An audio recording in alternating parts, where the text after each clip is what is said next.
All right. Welcome to episode 52 of the Jake Blanchard podcast, brought to you in part by our friends at Fellowship Brand, premium men's grooming products. Big announcements going on this week. Check out fellowshipbrand.com. The code is JBP at checkout. That gets you 10% off of your order. My guest today is Mario Nawfal. He's the founder of Athena Group of Companies, a business conglomerate of 15 plus companies that operates in over 40 countries around the world. He's known for scaling Frothy, starting with about $300 in the bank. Within 2 years, the guy's built a $10+ million business. I can't wait to hear a little bit about that. Since he's launched several other ventures, including events businesses, he's deep into fintech, marketing agencies, and so much more. Most recently stepped in as CEO of NFT Technologies, one of the first companies focusing on NFTs going public. They've got the reserved Wall Street ticker NFT, which is that's pretty damn cool, man. That's crazy. It's absolutely insane, man. I can't wait to hear about that too. And he's got some serious clout and leaders in the crypto space behind that venture as well. Mario, welcome to the podcast, man. What's up, Jake? Dude, where are you joining me today from? You're a world traveler, man. I want to hear it. Where are you at right now? Well, I just landed in Miami. And before that, I was in Dubai, and before that, I was in Turkey. You're just going all over the world, man. You got stuff to do. Yeah, there's a Bitcoin conference that I meant to go to, but I probably won't. And I got a few meetings with a few crypto people here. So I'm here for like 2-3 days. Okay, just in and out. Where are you headed next? Probably back to Dubai for 3 months. I'm doing this. I'm going to a clinic. I don't know what the hell they do to you. It's like a 3-month program. They help you on I don't know how they help you. They got all these machines. I had to look at it. It's like from the future. You know, you see those space movies where they go into a space room, oxygen chambers, all that. There's a clinic called Aviv Clinic. I'm gonna stay there for 3 months and do their whole therapy. It's not oxygen therapy. I don't know what they call hyperbaric chambers and all that stuff. So I'm gonna give that a shot.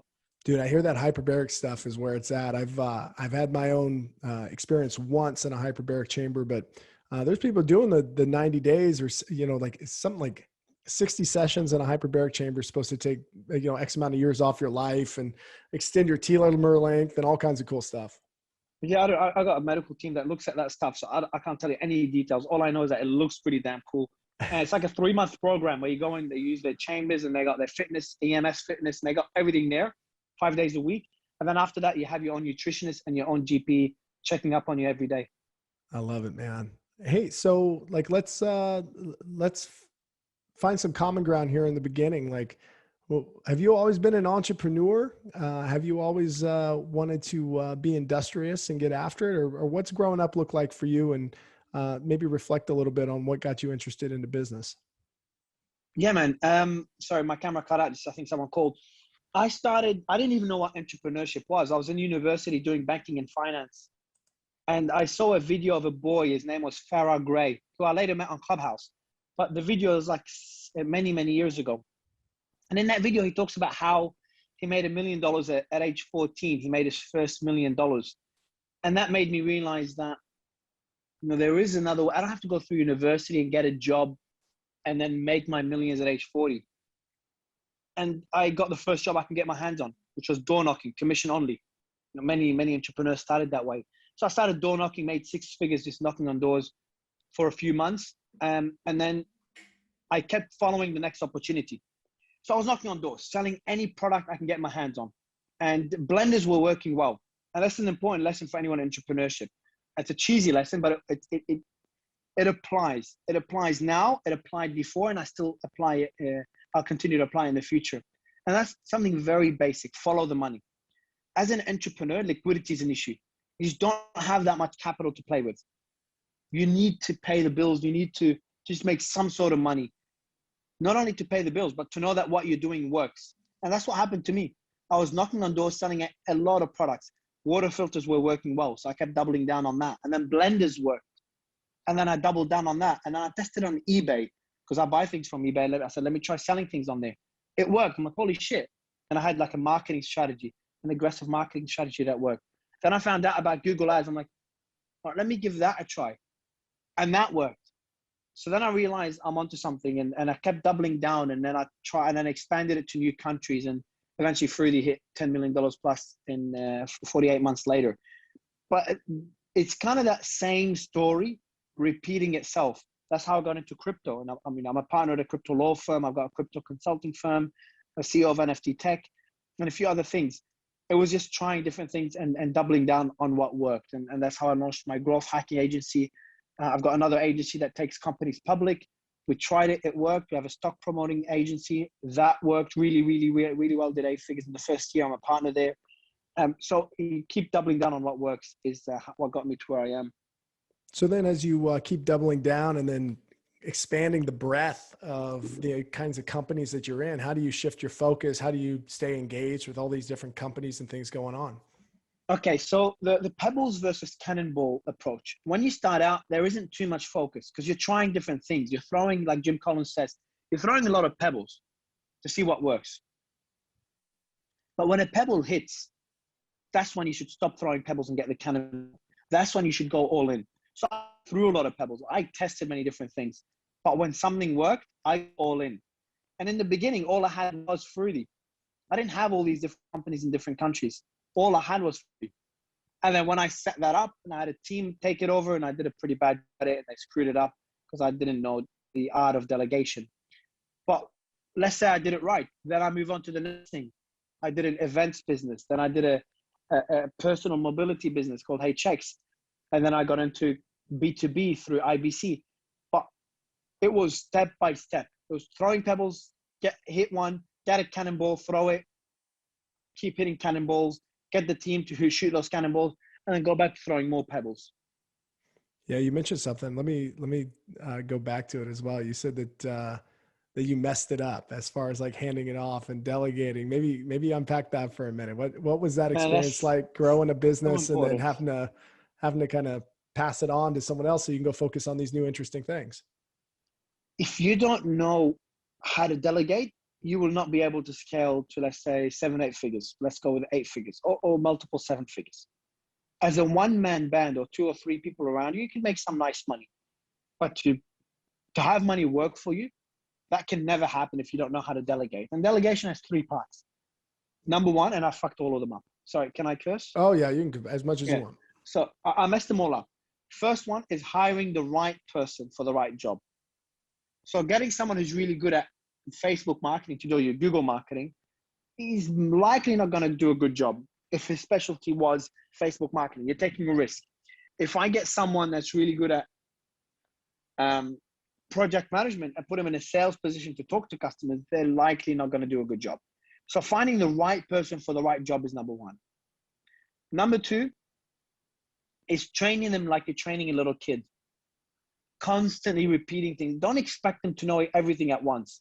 I would think that if I told someone what I'm doing, they'll be able to do it better. I'm like, hey, this is what I'm doing. I do it following this XYZ process, very, very high level overview. Good luck. Here's everything. And I forget them. Biggest mistake I've made. Very, very, very rare for someone to be able to take everything and do it better than you. Unless you're willing to pay big bucks, or you're lucky, or you partnered with them and gave them a percentage and they agreed to it through a partnership. But generally having someone getting paid 10, 20, 30, $40 an hour to come do something better than me, that I've built all these companies, it's just foolish for me to expect that. So that's number two. Train them like you're training a little kid. Number three, and something that gets missed to this day, and I repeat this a lot, have a feedback loop. So you need to know when someone you've delegated work to is doing a good or bad job. You need to know it. And how do you know it? By having some sort of feedback loop, having some things to check. Whether they use a project management tool and you go there and you check their tasks, or whether you check their work once a day, or whether you look at a certain KPI, certain metrics to see if they've met them. Those 3 things lead to proper delegation. Proper delegation leads to scaling.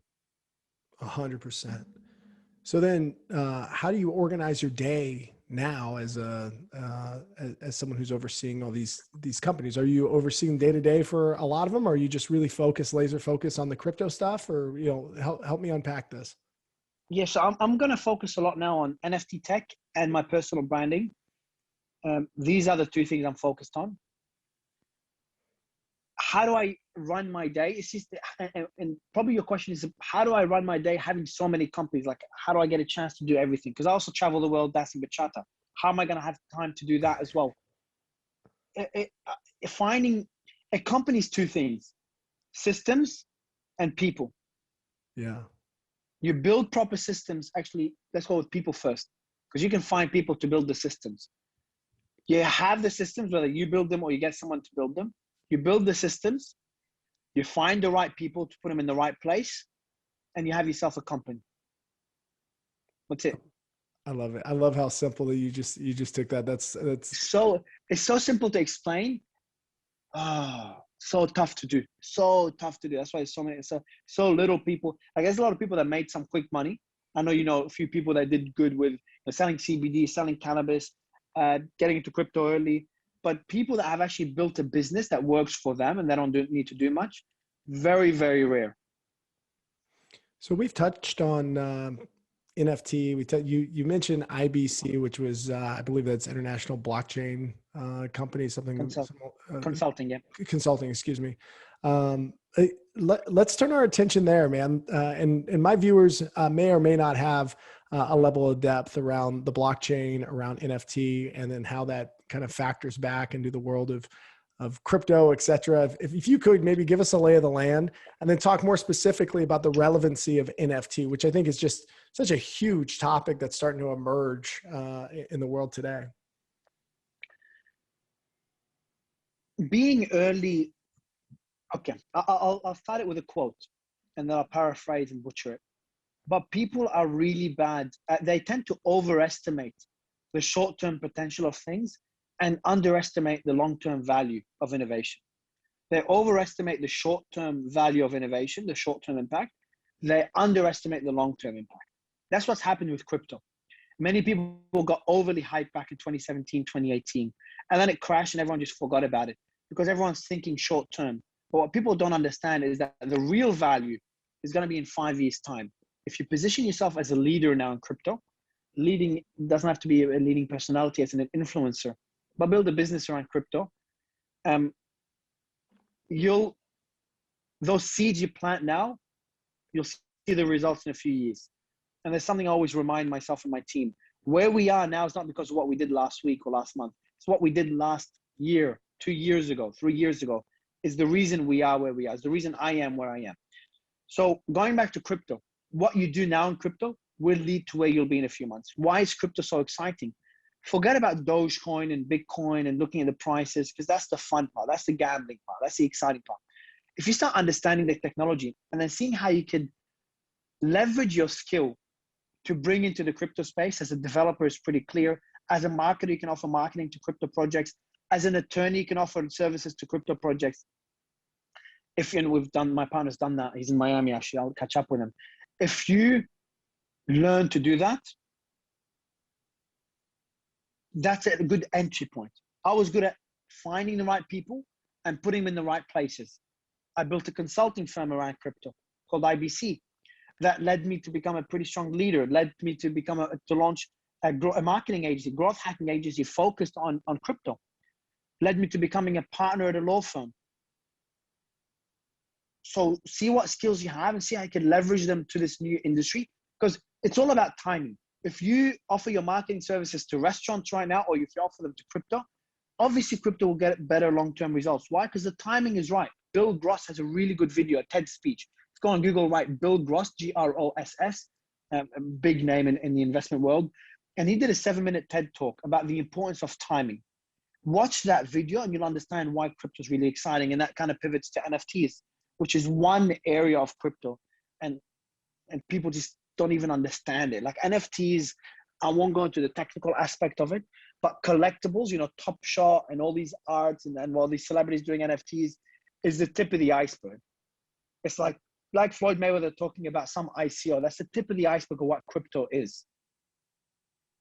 Those NFTs and NFT Tech, I'm the CEO of NFT Tech, which is at the forefront of this. Like we've got the NFT ticker and expect it to go public under that ticker. So it's about to be approved and all that, but it's 90% sure it's going to happen, over 90%. So all the paperwork and everything's set. By the time this goes out, we could even be public. I don't know when this is going out, But like we understand the potential of what NFTs bring, and what is that? Give you a bit of a taste for the audience, so they're like, all right, I know what he's talking about. NFTs is to make anything digital unique. So when you send an email right now, you can forward my email. When I send you a picture, you can copy that picture. So I send you whatever I send you, there's a way for you to copy it, because the concept of the internet is everything can be easily replicated. That's what the internet is. Because in the real world, I got this bottle of water. I can't make one right now. But if I have a picture, I'm going to take a screenshot of us right now. That screenshot, I can make 100 copies of it in seconds. Now, this is a benefit of the internet, but it's also a downside. Why? Because I can't send you something of value without you being able to copy it. So there's third-party companies like PayPal, banks, etc. for money. For example, there's I don't know what you call them, the people that verify documents for like for identity and all that. Sure. I forgot what they call them. So these are exactly notary, yeah. So these are third parties that avoid the duplication. So if I send you $10 through a bank, how can they're gonna know you're not copying it? Well, the bank makes sure that you can't copy this a million times. They have to verify each transaction. Now, crypto kind of gets rid of that, because now there's a way to be able to share value. NFTs takes it a step further. If I send you a photo of me, there's a way to put it on the blockchain. If I send you a photo, a selfie of me, and say, this is my first NFT. Now, this is going to be forever on the blockchain as the first picture of Mario. You can copy it, just like you can copy the Mona Lisa. You can copy the Mona Lisa right now. I can go buy one on eBay, a copycat of Mona Lisa, but it's not the original. You can copy my photo, but it's not the original that Mario took, that he sent you, that's on the blockchain, identifying this is the original one. So if you have that on your wall, they're like, oh, it's a picture of Mario. I'm like, yeah, this is Mario's first photo. He's now the president of whatever. Well, this is his first photo ever. Or I'm an investor in a company called Real Fever. They have the rights. They own the rights to Cristiano Ronaldo's first goal ever. They owned it before NFTs. And a whole bunch of other footage, similar to Top Shot for NBA. That video of Cristiano Ronaldo's first goal ever, I'm sure you can go on YouTube it and watch it. But the rights to it, who owns the rights? Because there was a company, whoever owned the rights to the tournament he was in, owned that original footage. It's like the original one, just like Mona Lisa's original copy made by Da Vinci. They own the original one, and many people copied it for YouTube. Owning that is an NFT. Owning an NFT, it's unique. The blockchain allows that one video to be a unique thing that no one can copy. So my identity is an NFT. My passport is an NFT. So if you put my passport online, no one can copy, because I need it to be unique. I don't want 10 Mario Nawfals out there. I need one. NFTs is a technology. It's a way of making that unique. Now, it might be complex for some, but it is worth understanding, because it is where the world is heading. And it's already, like I heard yesterday that gold, Bitcoin is already worth 10% of the value of gold. That caught me by surprise. I didn't know it was going to move that quickly. I thought it was taking at least 10, 15 years from 3 years ago. And here it is. So it's moving that direction. The same way the internet took, we're doing this call on the internet. My laptop's connected to the internet. I've got a scale here connected to the internet. I've got my Lumen, the thing that checks my keto, connected to the internet. My smartwatch, everything around me is connected to the internet. There's a TV here in the hotel connected to the internet. Crypto will head down that path. I also heard yesterday there's an Australian podcast. Like 30% of people in Australia own crypto. I don't know what it is in the US. Like, it's already going mainstream. Understanding the technology gives you an edge. You don't have to be technical. How to get involved? Start an agency. Mario, I don't know crypto. How do I start an agency? Well, are you good with people? Are you good at building systems? Are you good at accounting? Partner with someone that's good at crypto. Do a 50-50 partnership, or 75-25, or get two people, do a 33-33-33, and then build an agency. It's a good starting point. Are you a good marketer? How can you market crypto projects? Launch a crypto marketing firm. Get involved in the space. The timing is ripe. I think it'll be ripe for much longer as well. And there's going to be a lot of short-term hypes, but if you're in it for the long run, which is how you win in business, it's a great place to be. It's a great place to be. Now, I'll say this, like if Bitcoin falls to 2K again tomorrow, I'll be saying the same thing, because it's not about that. It's about the technology itself. Amazon collapsed back in 2001. Doesn't mean the internet didn't have a place. Wow. That's a ton right there. I mean, I asked the big question. You gave a big answer. So from the standpoint of NFT, so non-fungible token, you just went through, it's a unique identifier. This is the one of one. This is the first ever, and who owns the rights to that. That's where the value is Yeah. essentially. Do you remember a good way to explain? Do you know the Charlie bit my finger video on Sure. YouTube? Yeah. They actually now removed all of them from YouTube, or they're about to. You won't be able to find it on YouTube. Why? Because they sold that video as an NFT. And now the new owner of that video, the original, has the legal rights to make YouTube videos. Because there's only one original. And those people own the legal rights for anyone replicating it. They sold those rights as an NFT. And So the NFT, the blockchain will verify that this is the original one. And then, clearly there's opportunities then to monetize off the original. Is that the goal with it, or is it just to collect? There's some people collecting because they're full of cash. So there's some people just collecting.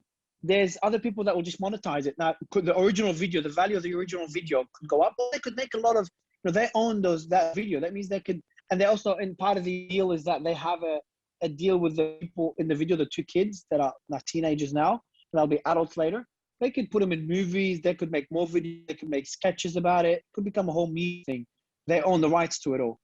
So, yeah. That's wild. This is the infancy of what this is and what it could be. How does it translate outside of things like artwork or digital media content? Like, are we going to see NFTs for things like, I go to like, who owns a house?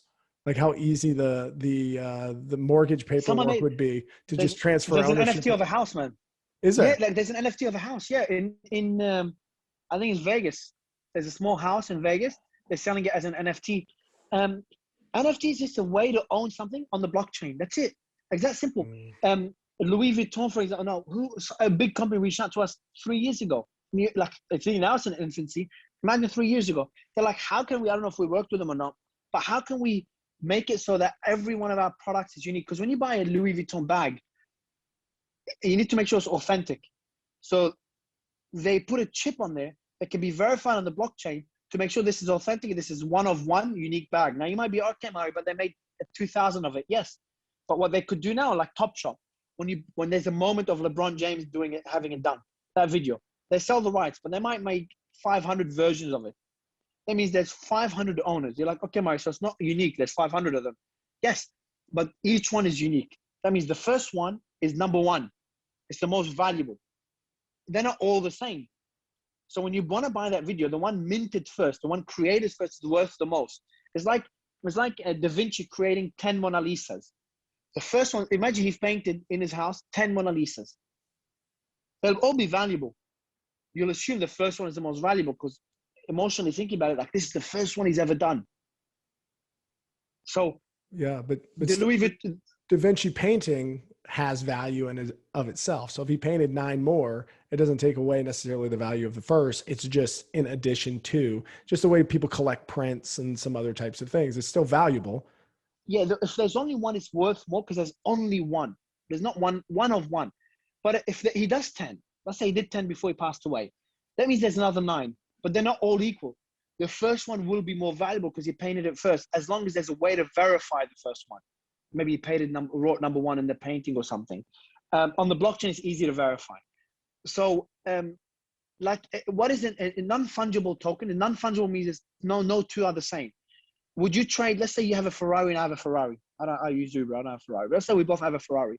We can swap them. Would you say yes? We're like, no. What model is it? Let's say it's the same model. We're like, all right, cool. Do you have any scratches? What's the mileage on it? So there's a lot of differentiators. That means your car is not 100% like any other car. The value will be based on a few factors. Would you trade your passport to mine? No. So it's the same thing. That's what non-fungibility is, that no two things are the same. It's now digital. I love it, man. So what's anything that you're really excited about in that space upcoming? I mean, it probably sounds like a lot, but like, for the listeners, folks that are listening in, like, what should we start paying attention to? Like, where can we kind of, I know it's usually catching up, like there's folks like you who are thinking about this stuff all the time or right at the forefront. Anyone that's not in the space, deep in the space, don't invest. You're the ones that are left with the bag when everyone sells. The early people already took their money. It might continue going up, but people that are deep in the space, we come in early, very early. Okay. So like I'm in the NFT space, I'm not going to buy any collectible. They might quadruple in price. They might quintuple in price, but there's two reasons I'm not. Number one is it's frothy as hell. Like it's just so much fun. When everyone knows what NFTs are, is when the time to start paying attention. Like when crypto was blowing up, we made all our money in 2017. We get it. The real people got into it 15, 16, 17. 2018 is when the masses came in, and then the smart people sold. Like Top Shot collapsed by like 70, 80%. So don't invest. When you're hearing about Dogecoin, when you're hearing about Top Shot, when you're hearing about Nifty, we've heard it. We've known them for months and months and months. So that's probably your late. Like you have to be deep in the space to know them, not read it on some Reddit thread. You might be lucky. You might read the right thread and read the right thing early and make money. But generally, it's not the case. But when I was in 2018 in crypto, 2017, 2018, I made one investment, one. I launched a consulting firm. I get the picks and shovels. Like I'm the CEO of NFT Tech. But I'm not buying You're building the NFT business. Tech. Exactly. Like I got the picks and shovels. Like NFT Tech will be there years and years. Like as NFT blows up long term, we can pivot from art to other stuff. Don't invest unless because you're going to be late in the game, unless you invest money that you can afford to lose, which is what, you said, Jake, that you're invested, but you're pretty deep in the space. You understand the technology. But anyone that doesn't understand the technology, invest enough that you're ready to lose it all. Because with NFTs, now if you go with something safe, like I'm the CEO of NFT Tech, which is like an investment vehicle that owns a lot of assets. So risk is mitigated. So it's a pretty safe investment. But if you go down and directly try to find the assets yourself, instead of going for like Ethereum or Bitcoin or some other protocol that is considered a long-term, relatively safe investment, if you try to find the next big NFT or the next Top Shot, it's very high risk and it could go to zero. That's the thing with it. It could actually go to zero. It's a big possibility it disappears.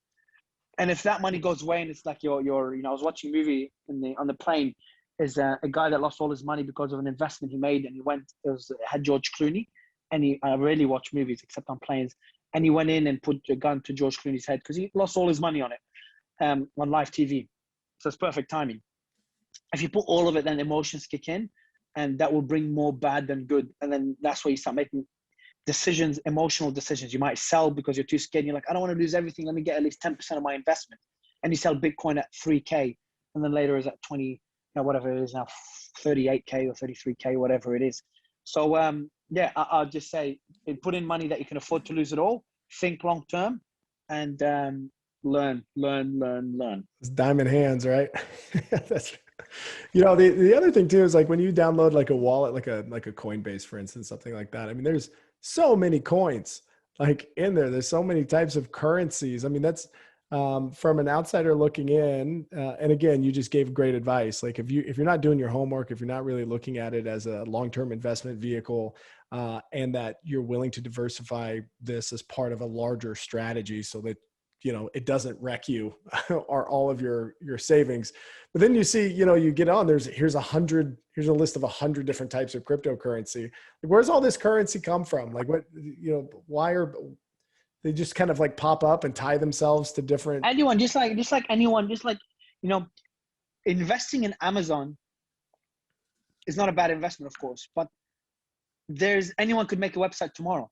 So you could say to me, Mario, why am I going to invest in Amazon? Like, let's say a few years ago, when anyone could just make a website and call themselves Amazon Today or Amazon Tomorrow or Amazon Forest or anti-Amazon or better than Amazon.com.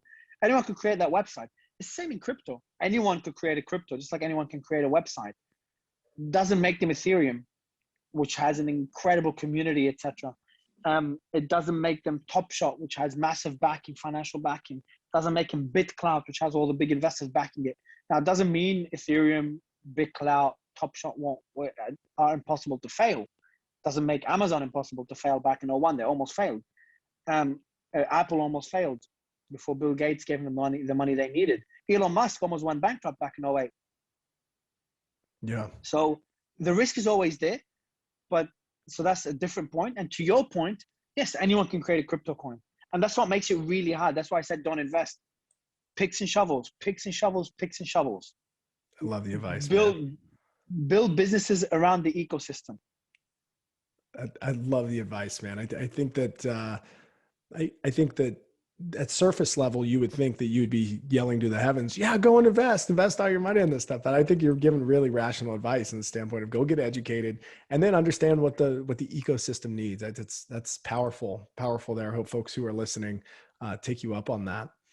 I want to shift our attention to you made some national news uh, within the last year or so, specifically around Clubhouse. And for people who don't know, you had the number one business room on the site. Like people every day, you had thousands of people joining and collaborating. Some of the biggest names, Jay Shetty, Grant Cardone, on and on, of these kinds of people. I get in and have conversations. Now, I haven't spent much time on Clubhouse, but I certainly follow the news, and your name pops up in there. What is Clubhouse? And then how'd you get so big on it? And then what the heck happened here? Why aren't you on Clubhouse anymore? Nah. Yeah, man. Like, first, what is Clubhouse for anyone that still doesn't know? It's not as hype as it was before. When I was on there, it was the next big thing. It dropped by over 80% since then. Now it's a lot smaller. So it's still good, still has nice niche communities, but it's much smaller, which is, makes me feel better considering what happened to me. So Clubhouse is essentially rooms where you go in like this. We're on a Zoom call right now. Imagine having many Zoom calls like this, and anyone could jump in and jump out and listen and even participate. It's the same thing, just audio, not video. That's what Clubhouse is. Now, how did I get so big? Well, I do run the biggest growth hacking agency in the world. That makes us really good marketers. And I'm pretty aggressive as well. And I'm really good at speaking. So I started connecting with all the leaders on there, jumping in rooms, giving value, and then doing my own room consistently every day. And finding ways to game the algorithm. The best way to do it was getting really big people to come into your room, bringing them up as speaker, and then their audience gets pinged every time you bring them up as a speaker. And you can take it a step further. Every 50 minutes, you take them down and bring them up again. It pings their audience again. So if you do that a lot, like 4 times in an hour, you ping their audience 4 times in an hour. And then all their audience knows about this room and they come and check it out. And it's me leading it. And how do I convince those big names to join? Building relationships. A lot of that groundwork. I had a team helping me as well. 8-9 people working with me. So the room blew up. You mentioned a couple of names, from Naveen Jain to Ty Lopez, Sugar Shane, the boxer. We had a few NFL players. We had Jay Shetty, said, Grant Cardone, of course. So we had all these big names come in and just drop by and say hi. And a list goes on. There's 20, 30 people you consider celebrities that would come in and out. Paris Hilton. Then one day I was in someone else's room and I was sleeping. So it's called squatting, where you sit there and you leave your account there, but you go to sleep and you wake up. You get followers that way, but also you can take over and the other person goes to sleep. So I was in someone else's room, and then Jason Calacanis comes in. And then Jason Calacanis has a disagreement with one of the speakers. And they kick him off stage. Apparently he disrespected one of the girls. I wasn't there, so it's all hearsay for me. And then he was really upset. So he makes his own room, and he was an anti-guru guy. You know those the gurus, the course gurus? He hates those people. Yeah. Now, if you go on my YouTube, the first video is me. My first video on YouTube from 2.5 years ago, it's called Fuck Paid Gurus.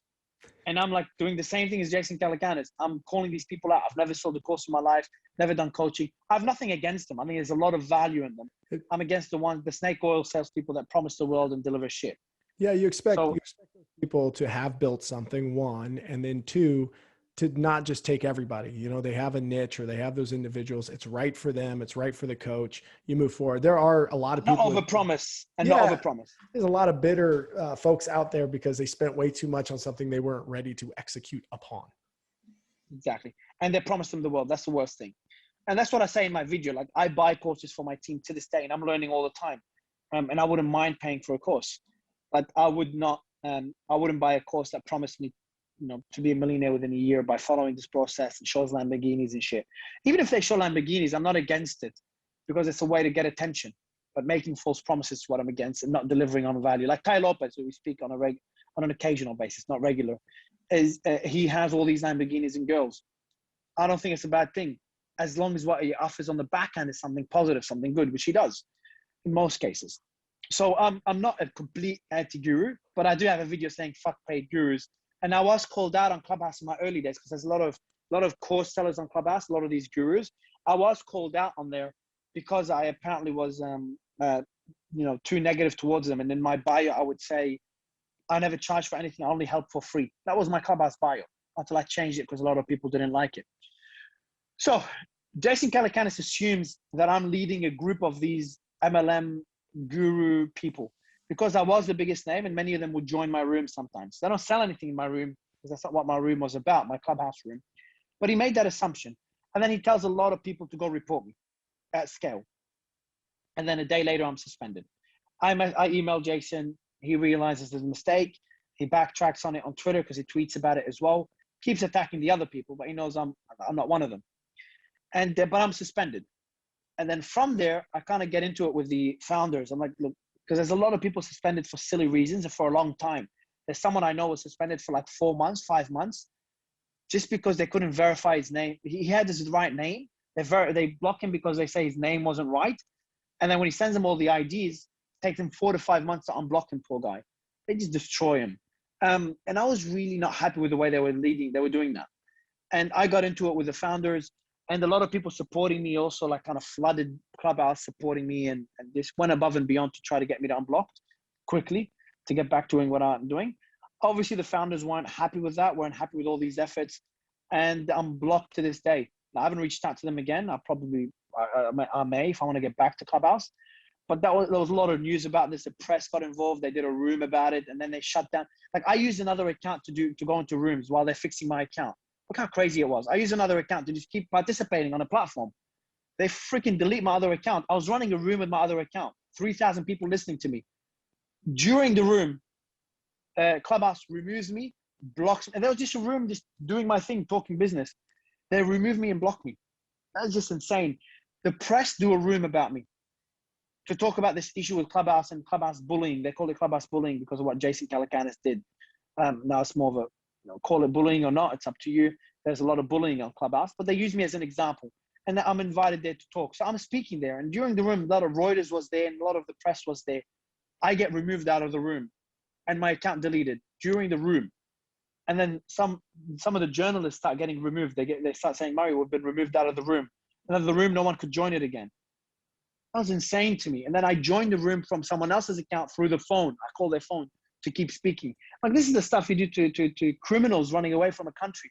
So I wasn't too happy with the way Clubhouse handled this. I have nothing against them, but it got a bit dramatic. And then since then, I've never been on the platform. It kind of left a bad taste in my mouth. And the story gets even funnier. Do you want me to continue what happens next? 100%. Yes. Okay. I'm absolutely just blown away by this. It's crazy. I go on Twitter Spaces. First, I go through a month of I was feeling like shit, like really, really bad. Now I've been through hell in my life. I was scammed really bad. I lost millions. I've had one of my companies almost go bankrupt because of a supplier. I've been through a lot. On a personal level, I've been through fucking hell. But that Clubhouse thing really got to me. Why? Because what makes me happy as a person is momentum. I've talked a lot about this. I know myself. Momentum is what drives me. Momentum and growth. That kind of got shut down when my Clubhouse account got suspended and my voice just silenced. That's so hard to cope with. Really hard. Because when everything comes down, suddenly halts, it's a really annoying feeling. And when my voice disappears, I can't speak on the platform, not through anyone's account. It's a bad place to be. So for about 3 to 4 weeks, my productivity dropped, my happiness dropped. I was finding that Clubhouse thing as well to try to get back on and getting into it with the founders a bit. Then I go into Twitter Spaces. I blow it up. I have the biggest space on Twitter. And then I'm going to do the same thing on other platforms. So I'm like doing the same thing I did on Clubhouse, but on other platforms and keep building my personal brand. And then there's a platform called BitClout, which is like a crypto social media platform. Growing really quickly. It's only existed for like 2.5 months. I go in there and I become the biggest name on BitClout. I build my brand. Now I go in there with making a lot of noise, but I come out of nowhere and I'm aggressive with my marketing. And some people didn't like that. And then I start making rooms against me on Clubhouse. I don't know about it. And then someone comes to me like, Mario, do you know all the stuff being talked about you, all the rumors being spread about you? I think you need to go address them. I'm like, oh, cool. What's happening? Where? Like, oh, there's a lot of Clubhouse rooms about you. Like, no, man, look, I left Clubhouse. I don't want to get back in there. And I was like dragged back into Clubhouse because I need to go to those rooms that are addressing some concerns they had about me. Now it's all positive. They all love me, and I've got really good relationships with all of them because I address them. So I have to make up another account to go on Clubhouse to address the stories. And they're like, Mario, why don't you ever use Clubhouse? Like, I wish you engaged with us before, because we've had those rooms. We've always talked about you, and you're one of the biggest names on BitCloud. You know, you can invest in people on BitCloud. You've invested millions in different people, and people have invested millions in you. And you're, you know, a big mover and shaker, but you're not engaging with the community on Clubhouse. Why? I'm like, oh, guys, if only you knew. Months ago, 3-4 months ago, I was Clubhouse. And many people remembered me from then. I was Clubhouse. I was the biggest name on Clubhouse. And now I'm coming in as someone with like 20 followers because I just opened an account to go into that room as a guest to answer some questions. So I've been dragged back into Clubhouse. Luckily, Clubhouse didn't block this account, so I can use it whenever I don't go into Clubhouse unless people invite me to ask me a question as a special guest. I jump by. But yeah, it was it's back. I'm back in Clubhouse. I've got an account on I'm using a Samsung phone. I've got another iPhone there, so I've got a Clubhouse account. And I may actually get mine unblocked. I might reach out to them again and start using Clubhouse again. But that's the story, man. It's one hell of a story. A lot of press about it. That's wild. And you know, you said earlier, you said bullying, and I mean, in social media, we've seen this in like early days, like MySpace days. We've always seen it in the chat rooms, AOL chat rooms, things like that, in the way early days. And then, you know, we certainly see it every day on Facebook, Instagram, whatever. Just, you know, people have nasty shit to say, and they often say it. It's weird when it goes into business or kind of like more professional, exclusive. But it happens. It happens. Like, it happened to me on BitCloud as well, to a lesser degree. But even the most successful people, like, yeah, look at me now. This guy's high level, CEO of this company, made all this money, travels the world, lives a good life, a really comfortable life. But for him to talk about bullying, now I don't use the term bullying, but I should. That whole cancel culture, Yeah, it affects people much more powerful than me.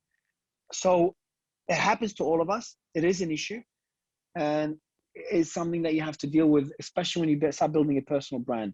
Like, it started happening to me when I started becoming public and putting my face out there. Before that, no one knew me, no one cared about me. I was like anonymous until I got scammed years ago, 2.5 years ago. That's when I started personal branding, after I got scammed. And that's where I started facing that issue, which I'm fine with. I don't mind dealing with it. I hate rumors. They drive me crazy. But it's part of life. It's part of business. but I think it's challenging when we use the word influencer, and then when those influencers influence people, and it becomes this kind of like this witch hunt, essentially, in order to kind of stamp out people who don't perfectly align with a viewpoint, or, you know, maybe it's misinformation, maybe it's misperception. But that's just got to be a challenging thing, to be trying to pour value into people, and then all of a sudden have your story shifted. It's tough. Yeah, like my story, if you dig into it, like, my team is just so surprised the amount of backlash I faced. Like, on Clubhouse, never sold a course, never did bad to anyone, was extremely influential on the platform and bringing value to the platform. Yeah. No one in their wildest dream expected me to be suspended, let alone still be suspended now. That's why everyone jumped up in arms to try to get my account back, and you know, they were pretty aggressive towards Clubhouse without me knowing. Some people went, like, were not bad aggressive, but like really spammed them, etc., just to get me back on. I found out about it later. But because, like, I like, there's nothing. People tried to dig deep into. When I was on BitCloud, I grew really quickly, and people tried to bring me down, which is normal. And they went deep. They tried to find flaws in me. Jason Calacanis, for example, he didn't want to be wrong. He called me like one of those, the guru people. And when he was wrong, he didn't want to admit it. He started digging into it, trying to find something. But because I've always done right, because I don't want to sleep with a bad conscience. I want to sleep well at night. That's the most important thing for me, more than money. I've always done right. It was really hard to find anything against me. Despite that, like, despite being completely clean, you will face backlash. Now, imagine I did something wrong. Imagine I made a mistake in business in the past, and that's public and stuff. Imagine that. Like, the bullying I would have faced would have been significantly more. People did dig up videos about me. Like, there was one video of me talking about a course, about me launching a course.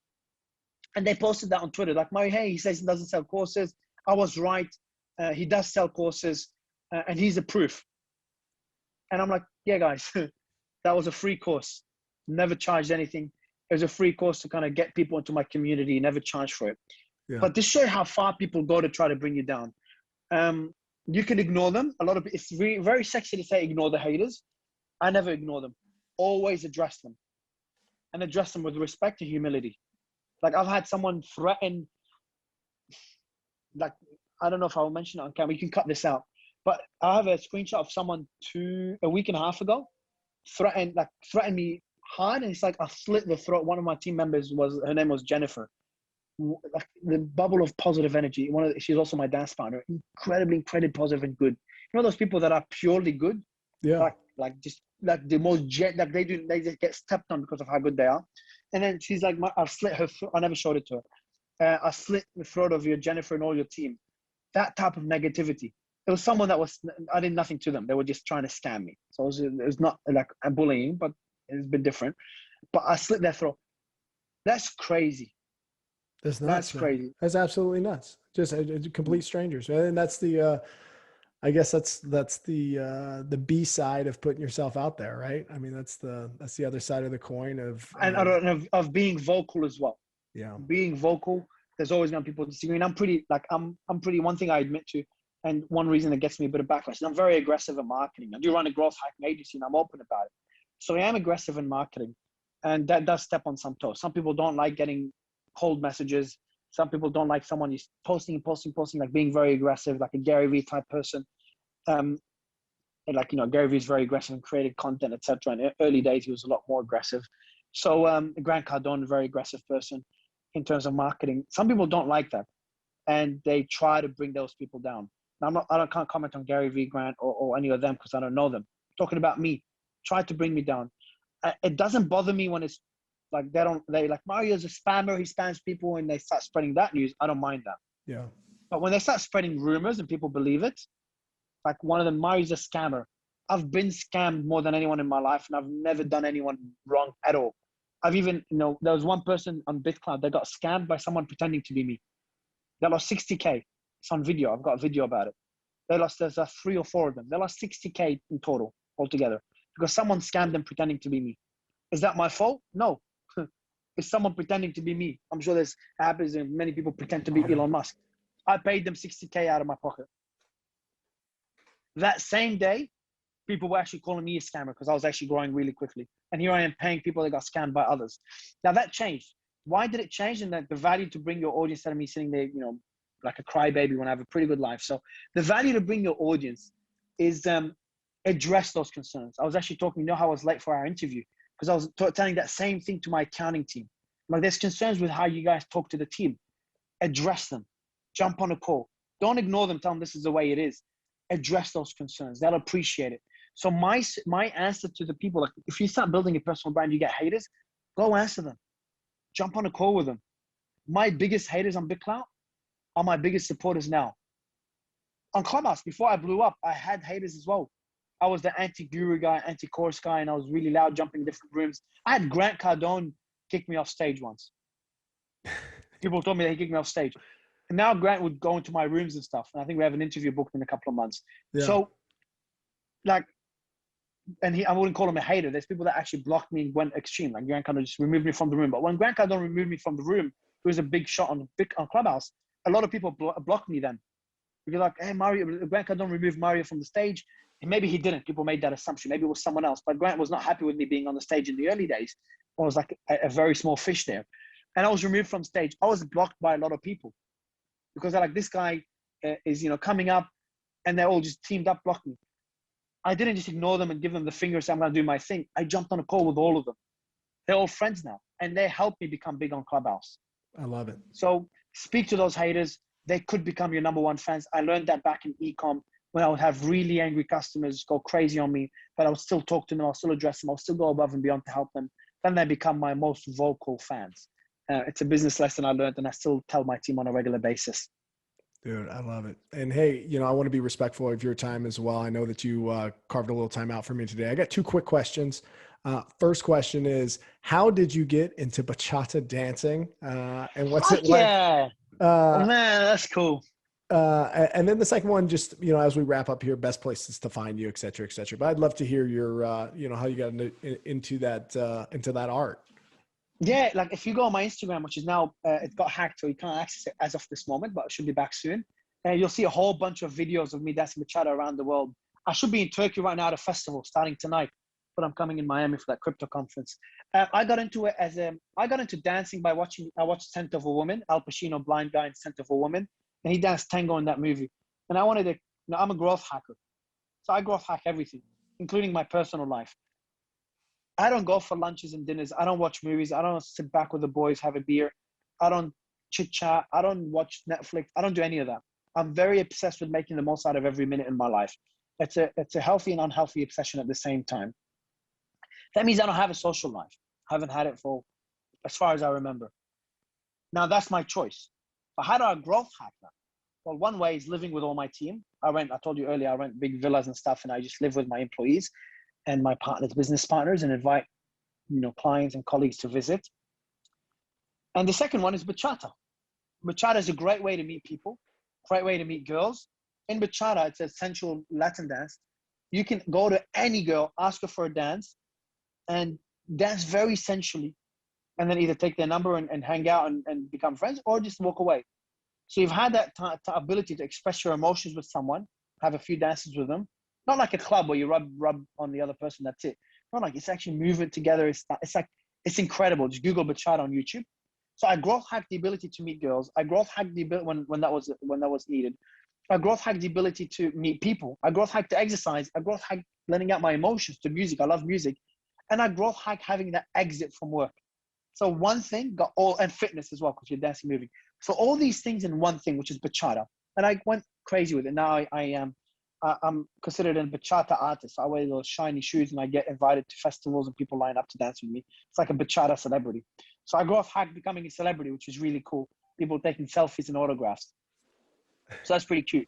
I love it, man. You were an interesting cat, man. You got all kinds of stuff going on. So that's a bachata. Now, in terms of where to find more about me, including my bachata, just put my name, Mario Nawfal, Nawf for Fred AL, and you can write bachata if you want to see me dancing bachata, and message me on any platform. And then my team will respond and just say, hey, I want to join Mario's communities. I don't have a funnel. I don't have any way to sell you anything. Probably should to monetize all this. But for now, I don't. So I was just joining different groups that I have. I have a lot of WhatsApp groups, Facebook groups, and just connecting with me and the team. And I do bring value. I believe in reciprocity. I heavily believe in it. So I do bring a lot of, and take advantage of this. Anyone listening, from me and anyone that does believe in reciprocity, give them value for free and they'll reciprocate, and take value when they give it to you. So I'm giving a lot of people a lot of value just to support in any way I can. So yeah, Google my name and I'm happy to help. Mario, man, thank you again. I know you're busy. I know you're traveling all around the world right now, and spending a little time with me today, sharing your story and providing some perspective. Very powerful. So until we get an opportunity to chat again. Podcast, man. Love your podcast, man. Love it. Thank you, Mario. I appreciate that. All right, cheers.